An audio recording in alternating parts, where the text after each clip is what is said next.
Good evening, everyone. I'm pleased you could all join us. I'm Sarah Carnes, the programming librarian at the Trimble County Public Library. This evening, we are thrilled to have author and divorce coach Jen Grice with us. Jen is the author of two books, You Can Survive Divorce and Your Restoration Journey. I'm right now reading Your Restoration Journey, and it is a lovely kind of step-by-step guide through the process. It's really easy to digest. You go day by day. It has a lot of good kind of reflection and readings.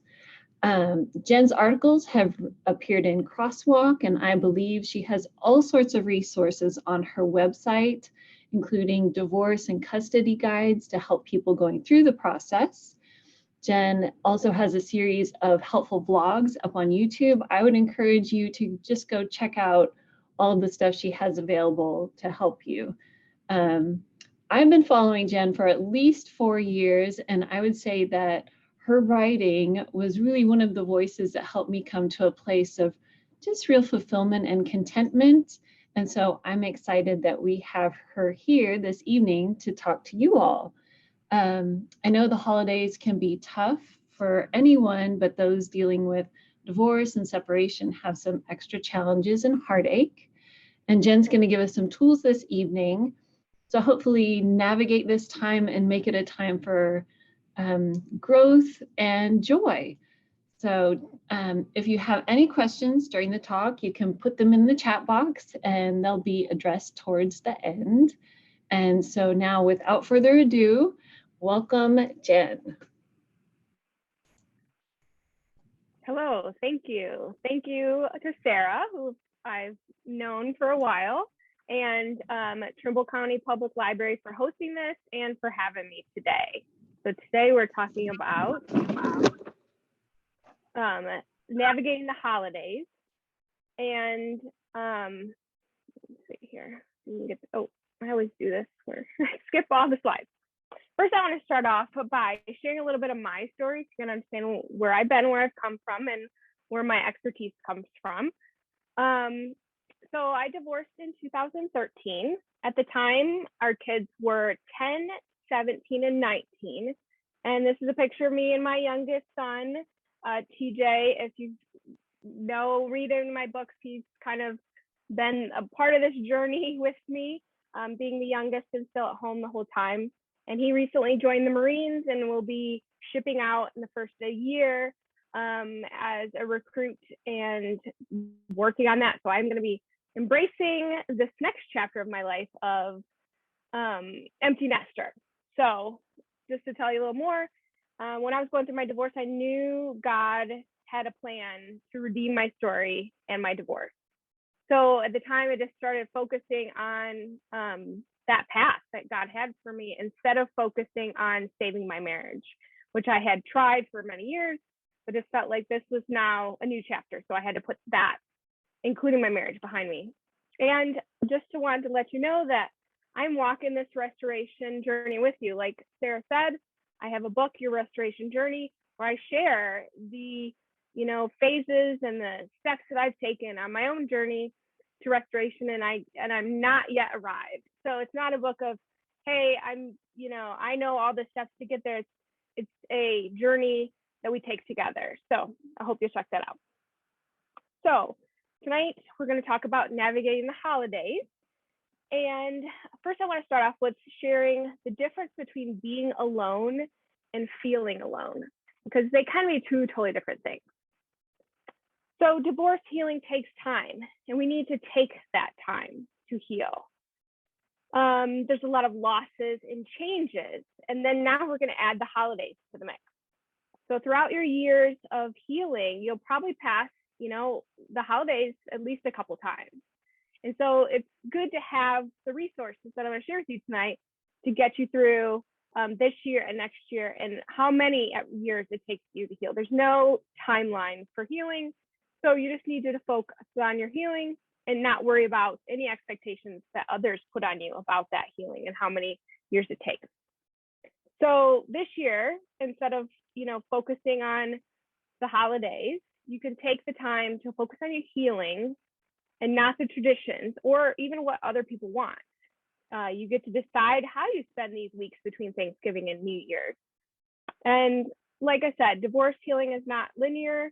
There's lots of twists and turns, steps forward and steps back. So you really have to just give yourself grace and understanding that this is a process that you're going through and that you will get there, as we'll learn about.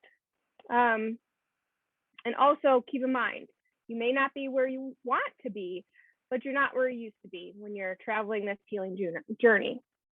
So what about when you're feeling lonely? So like I said, there's a difference between feeling lonely and being alone. Feeling lonely is connected with not feeling loved, cared about, seen, or heard. Being alone is when you are just alone. And if you feel loved and cared about, you can still feel contentment in your alone situation because you know people love and care about you, or that God loves and cares about you. And definitely take some time to focus on yourself and love yourself during this time. This helps to, combat that feeling of loneliness. And understand that loneliness cannot be filled with another person, except God or whatever higher power you believe in. And understand that God is always with you. He will never leave you, and he wants to travel this journey, the healing journey and the restoration journey with you. So you have to just give him all the things that are going on in your life, the troubles, the trials, and find him as your spiritual comforter. And what I tell my ladies that I'm coaching is I say, pitch a tent and live there during this season. Live in that healing and what you're working on, because if you don't, you try to bypass it, then you can't be free from that pain. So if you want your next chapter to be a thriving chapter rather than survival and more pain, then you need to learn to live there in the moment and get through the pain, travel through it so that you can have a better life ahead and feel less lonely. So Billy Graham said, I'm never lonely when I'm reading the Bible. Nothing dissolves loneliness like a session with God's word. And that's so true. One of the things I did during my divorce was to just stick my head in the Bible and digest everything. And that's where I learned that God had a plan and a purpose. And also when I was writing my books, I dived in again and said, okay, God, what is it that you want me to share with these women that are hurting? And what is it that I need to hear from you as well? And it's very hard to feel lonely when you have God's comfort right in your face all the time. So something to work on. So we want to also cultivate gratitude for what you do have during this season. So gratitude is a conscious, positive attitude of appreciation and thankfulness. So there's power in gratitude. Being thankful eases your anxiety and depression. Depression during divorce is so normal, and anxiety, of course, for what, the unknown path that you're on. So it's best to find the things to be thankful for, analyze and realize the things you do have during this season. This also lightens your mood and your emotional health. You can find rest and assurance, in God's word and what you have, and that kind of thing. So it also turns your focus away from the storms that you're facing. I always talk about Jesus in the boat when the disciples were just looking at the storm and saying, Jesus, Jesus. And he says, you're looking at the storm. Look at me. I'm right here. So focus on your brighter future. Focus on, whatever higher power you have in your life that brings you comfort. And that will get you through this season and this storm. And appreciate what you have. Don't long for what you don't have. Those things will come with time. And see the bigger picture rather than the tiny details that you may be struggling with. So this increases your reliance and trust in God's promises when you cultivate and use the power of gratitude to get you through. Next, what ways can we cultivate gratitude? Be thankful for being alive, for moving forward on your journey. Things will get better. I'm proof. Other women, I've walked with hundreds, thousands of women who are now thriving after divorce. They got through this season, and you'll get through it as well. Show appreciation for the people and the opportunities you have. Be thankful for your job, your home, the electricity, the heat, those things that we take for granted all the time, that you have them in your life, and just, appreciate what you have rather than what you don't. It helps often to keep a prayer journal and a thankfulness jar so that you can just jot them down. That was one thing I did during my divorce, was to have a prayer or a journal in general, and just journal my feelings and journal my prayers and cry out to God, asking him to help me get through this season. And the thankfulness jar helps with, if you have children or other family members living with you, to just jot down on a piece of paper what you're thankful for and throw it in the jar. And then, Thanksgiving or New Year's, whenever you feel like maybe that you need more thankfulness in your eyes, more gratitude, then pull them out and start reading them. Something I tell my clients to do is to write down the gains of being divorced. So this could be hard, but this is a part of the process of saying, yes, there's a lot of losses, and I can focus on those losses all day long. But what are the things I gained? Like for me, obviously this ministry. If I wouldn't have divorce, I would not be doing what I am doing today. It wouldn't have the books I have today. Yes, my marriage ended, and that's not the best thing. You don't want that to happen, but if something good can come out of something bad, this is, that is something for me, and something good will come out of your divorce as well. So just, write down the gains and keep from focusing on the losses. And meditate or pray, thanking God or the universe or whatever you believe for what you've been given, right? So if you meditate and pray and thank him, it's really hard to focus on the losses when you're, vocalizing. Say it out loud if you need to, if it helps, so that you just put out the negative out of your mind and you can cultivate that gratitude. And then lastly, ask God to show you areas that you've been blessed, that he's blessed you, and that he continues to bless you. Even if it's small little things like, things during the trial or whatever it is, so that you remind yourself that, hey, God is with me, that he hasn't left me during this season, and that he'll always be with me as I move forward. Gratitude makes sense of our past, brings peace for today, and creates our vision for tomorrow. Melody Beattie. I thought this is so important because this is the bread and butter of gratitude. We have to make sense, and the divorce journey, making sense of our past and having peace today and creating a vision for tomorrow. So that's, I hope that we're all working on. So next, I want to talk about creating new memories after divorce. This is another good thing to be working on, whether it's the holiday season or not, that the past is gone. So now it's time to open a new chapter and create new memories, especially during the holiday season. Like I said, this is a new beginning. This is a time to recreate your life and your vision for the future. The old is gone and it's a new season. You get to write this chapter. More emotionally healthy, which is what I talk about on all my blogs and books and everything, is about being emotionally healthy. So you want it to be more emotionally healthy, more peaceful than the last. And your healing time is best spent focusing on yourself and your relationship with your creator, because that's the most important relationship that you can have. And so if you focus on that and focus on your healing, you'll build upon a foundation of emotional and spiritual health that will take you so much farther into the future. And obviously, like I said before, give yourself grace as you move through the pain onto a thriving life, because this is not an easy journey. Anybody who's traveled this divorce journey knows it's a difficult time. And so, you might make mistakes, you might have bad days, and that's okay. You just have to keep moving forward and allowing yourself to just get through it one day at a time. Sometimes it's 1 minute at a time. And then obviously we're talking about navigating the holidays. So the reason for the season, right? You need to find joy in the season rather than traditions or events. The holidays aren't about trees and presents and decoration and food. Yes, that's the tradition of everything, but we want to remember what the real reason of the season is. So give yourself permission to take a year off from all those things that, are extra stress in your life, or just do less than you normally would. You don't have to do all the things that you've done years and years and years.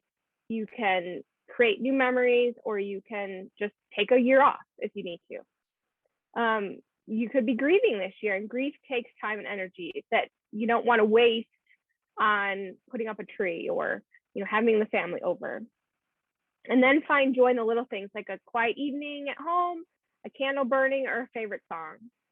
Find comfort in God's word and promises, even for divorced people. I say that on my website, that God promises restoration and peace and all the things that he promises anybody else. He promised them to divorced people as well.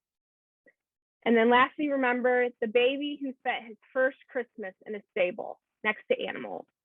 So we can be thankful and for what we have, and we can also thank God for coming in the flesh, and he's the reason for the season. So we just have to keep remembering that. The beauty of Christmas is not in the present, but in his presence. So next I want to talk about something that really helped me during my divorce was to do good to feel good, right? So I could spend all day feeling bad about everything I was going through, but at the end of the day, when I started giving to other people, I started feeling better about myself, and it gave me a purpose. So one of the things I suggest is to reach out and connect with others. There's tons of lonely people out there ready for your friendship and companionship, or your service, whatever that may be. So you have to give freely in order to receive. And I don't mean receive and you're going to get some kind of monetary thing back. You're going to feel good about what you've done to giving to others. And that's worthwhile, right? It makes you feel like, okay, yeah, this is a hard day, but look at all I've done, and I cared for other people. And so many people out there just need our loving kindness. So when we give it, we get it back and feeling good about what we've done. A lot of people spend the holidays alone. So we have to find those people. Those are our tribe right now, is for feeling alone. Plan a holiday gathering or offer to bring something to somebody else. I don't know if I didn't put it in here. When I think it was a year or two after my divorce, my son and I had found out that there's like a homeless charity that put people up in hotels.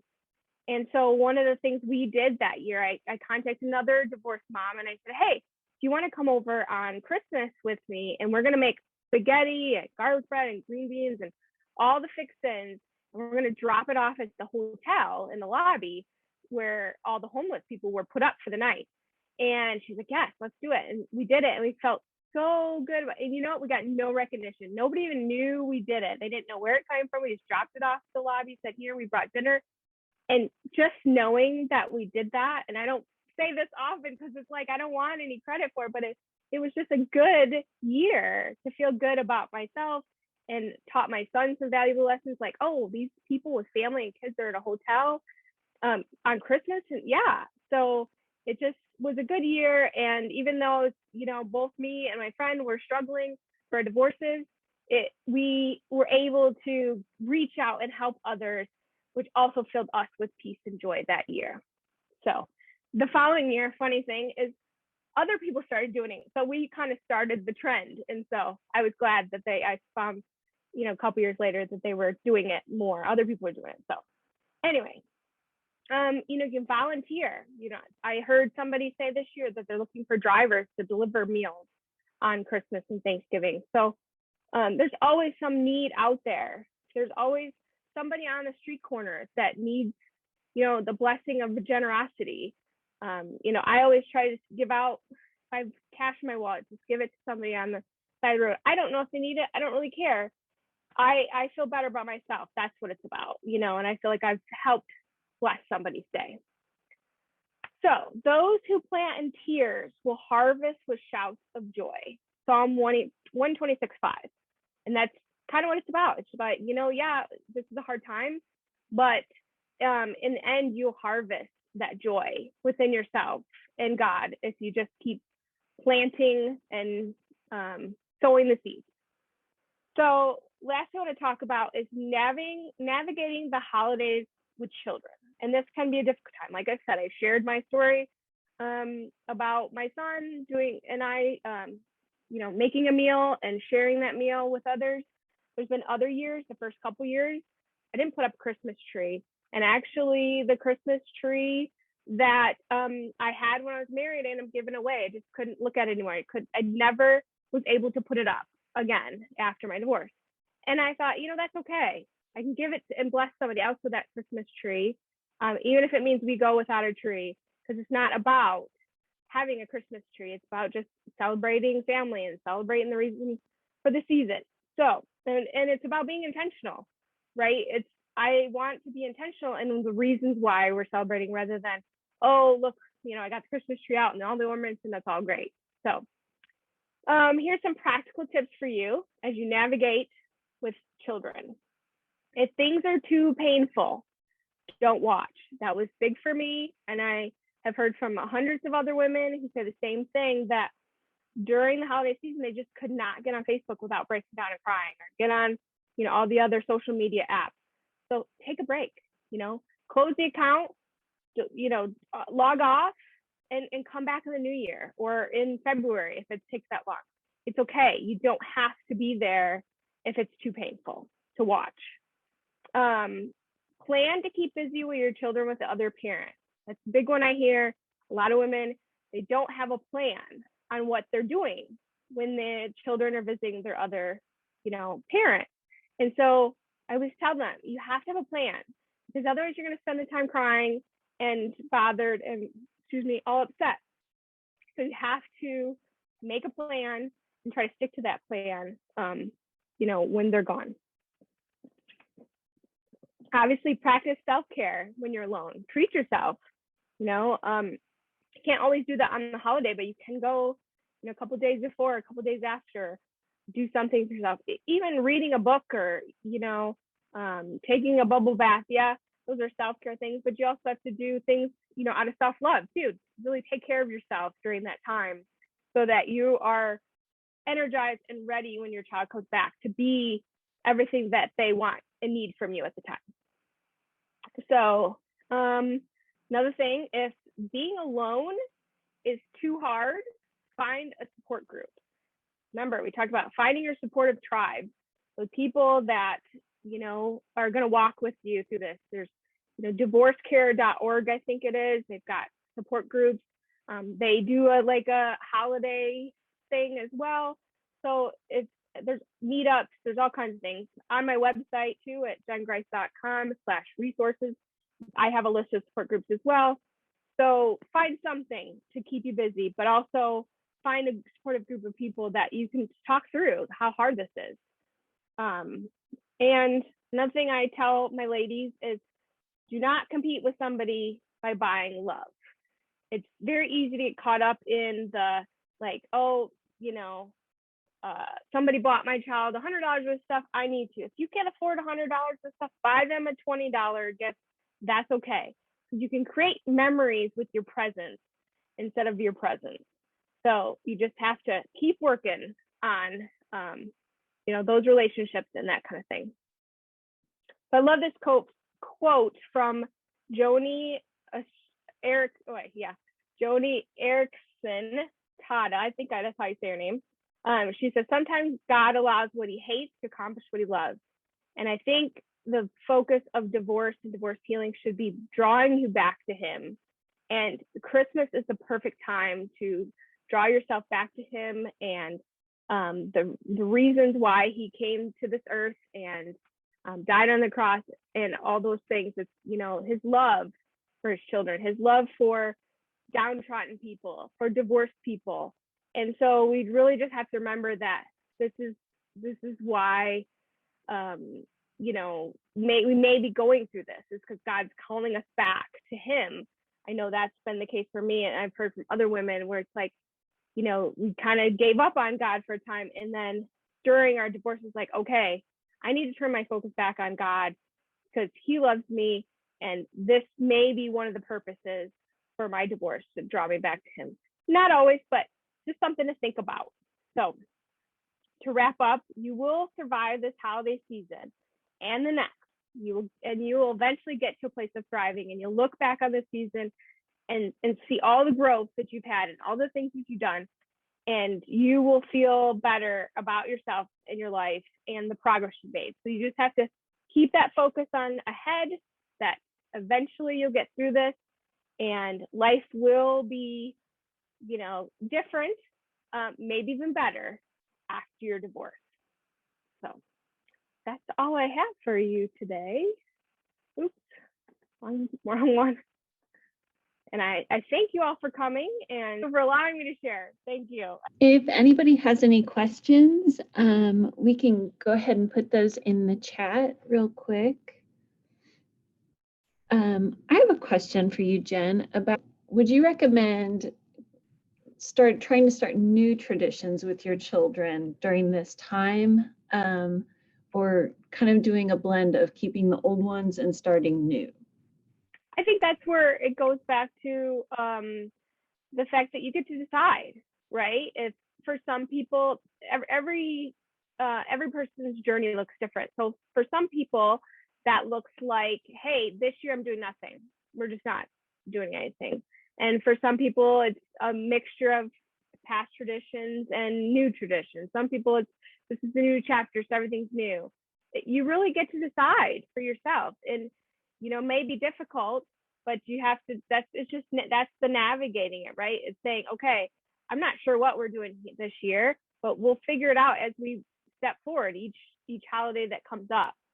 So it's really just a matter of deciding what you and your family, you can sit down with your children if you have children and say, okay, what is it that we want to do this year, that we need to do, and what are the things that can fall by the wayside during this season, and that kind of thing. I see a question in the chat box. Can you see that? Let's see. I'll go ahead and read it to you. Yeah, I don't see anything. Okay.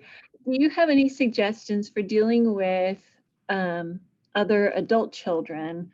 And what was it like with your 19-year-old when you divorced? Yeah, so that is difficult. Yeah. A lot of women struggle with that, and men too. I just mostly coach women, so I just initially say women, but men and women struggle with that, finding that new normal, especially adult children. And when adult children have their own families to kind of visit, if they're married, they've got, that kind of thing. And I think it's just a matter of, again, you don't have to repeat the past. You have to find what works best for everybody.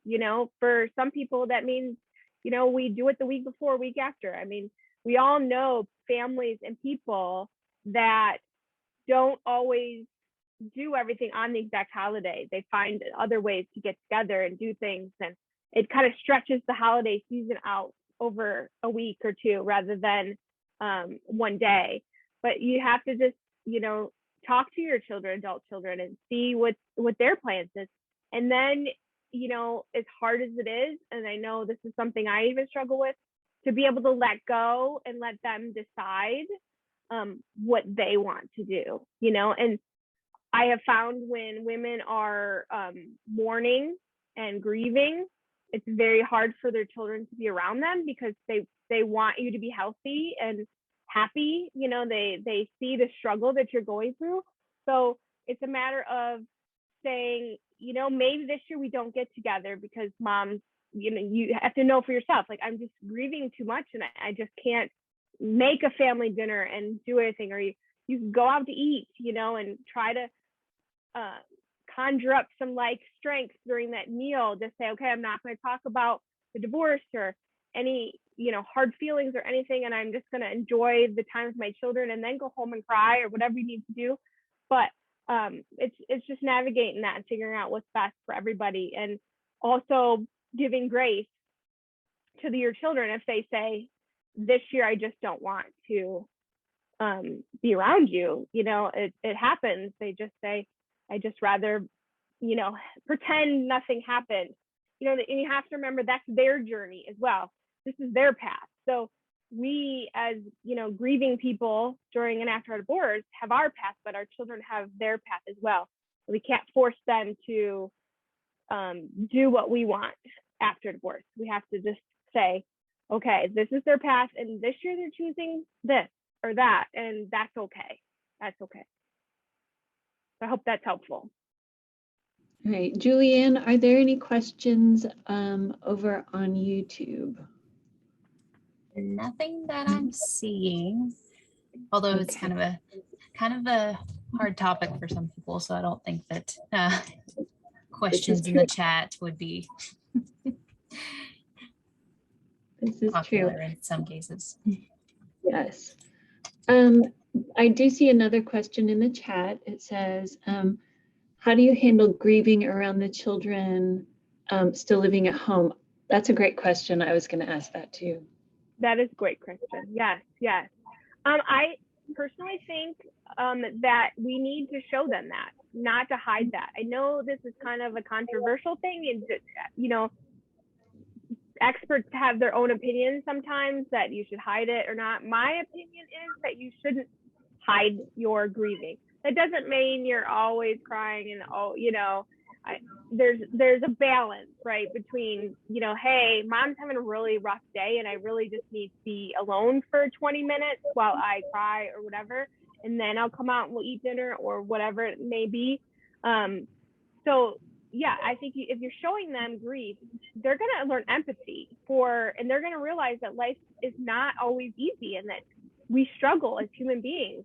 And so that's why I think it's important to, you know, let them see that, but also have the balance to say, okay, I have to pull myself together and get through this. And then once the kids are in bed, then I can do some more hard healing and that kind of thing. So I think it's just a matter of allowing them to see some of the grief and understanding and explaining to them, like I said, on their level, that, hey, I'm going through a really rough time. You don't have to go into details.